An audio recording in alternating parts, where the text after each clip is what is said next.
So after a long time, it looks like that Intel is finally ready to fight in the CPU market. And in this video, let's talk about, are the 11th gen CPUs are enough to fight against AMD's amazing lineup. And before getting into the video, I just want to ask you guys one thing. What do you guys want to see from this channel? Let me know in the comment section. And while you are down there, don't forget to hit the like button, because that helps me a lot to stand up in the algorithm, because the YouTube algorithm hates me. And if you're doing that, why don't press the subscribe button? Now let's talk about the CPU, and let's talk about Intel's upcoming 11th gen Rocket Lake CPU. So finally we got a preview in the CES 2021.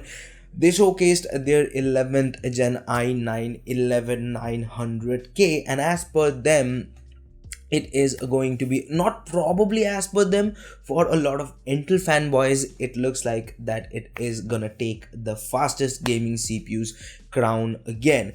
But I have some problems with that. Now, all the things that I'm going to say in this video are my thoughts, my opinion, speculation, and I'm talking all of this based on some past rumors. Now, let's talk about some of the specs about of the 11th gen i9 11900K. So it's going to be a 8 core 16 threaded CPU with a good enough clock speed, and as per Intel's benchmark, it is faster, probably 5 to 6% faster than AMD's Ryzen 9 5900X, which is a 12 core 24 threaded CPU. Now, I have some problems with that.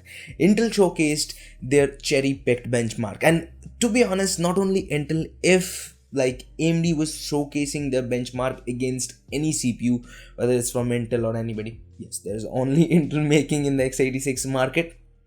But if they're comparing against, if AMD comparing against Intel CPUs, I'm gonna be skeptical also for AMD, because no matter which brand it is, no matter how good they are, no matter how like transparent they are within the community, they are always going to showcase some cherry picked benchmark, and that's how it works. So in Intel's cherry picked benchmark, we can see that in most of the games, or whatever the game showed, they showed us, it's only 4 to 6% better. In some case it is 8% better.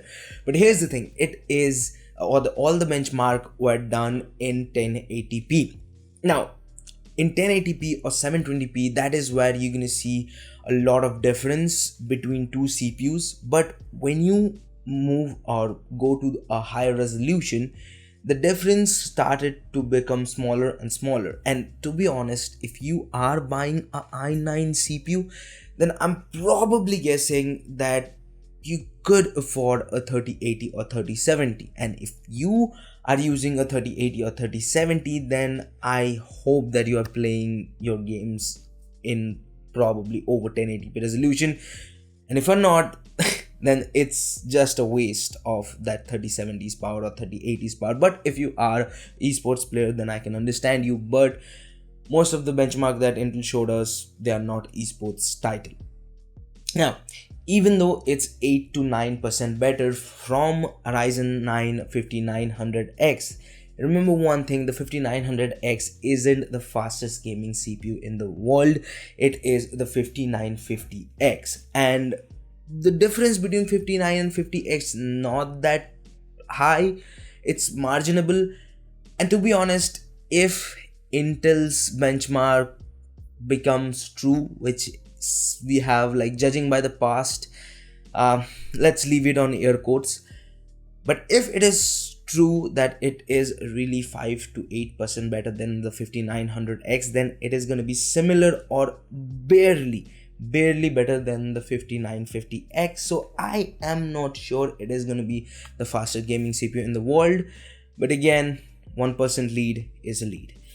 Now, let's talk about the pricing and other scenario. Gaming is not everything. Not a lot of people buy i9 CPUs only for gaming. There are mostly enthusiast gamers buys i9 CPUs for gaming, and majority of us, we buy i7s or i5s or Ryzen 5s or Ryzen 7.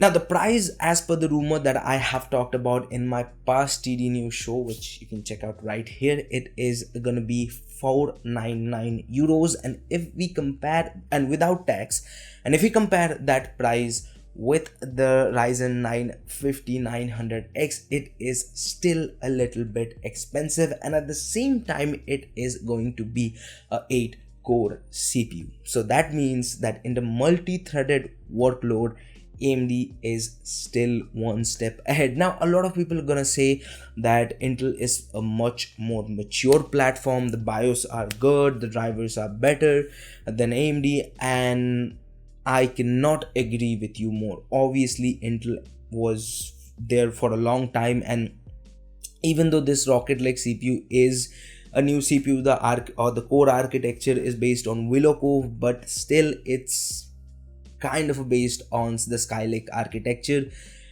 So yes, obviously it is much more mature than Ryzen, but to be honest, like if I compare the Ryzen 1000 and the Ryzen 5000, Ryzen has come along a long road. So I think, and not only I think, it is true that Ryzen's BIOS and Ryzen's driver is much better than when they launched at first. Now talking about the other stuff, in multi-threaded workload, the Ryzen gonna perform better.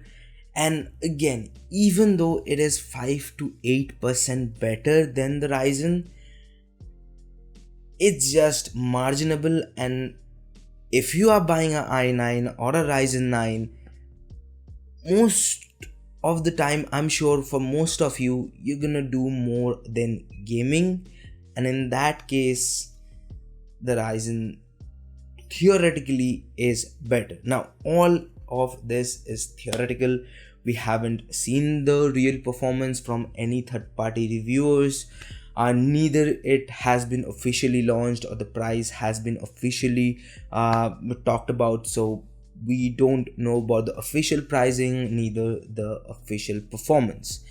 So again, all of this is pure speculation and guesses from my side. But at the end of the day, no matter what happens, if there is more competition, that means it is better than us.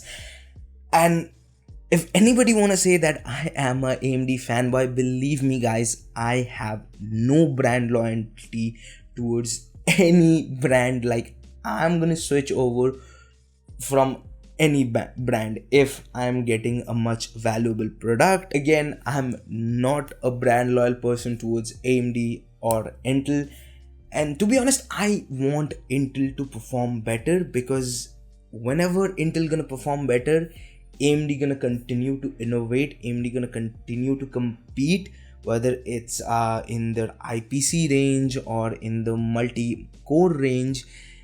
It's gonna always better for us. And if Intel doesn't perform or Intel doesn't start to fight back, AMD gonna get comfortable. It's gonna happen because like we are seeing some price hike, but I think it doesn't matter, it happens today or tomorrow, Intel gonna fight back again.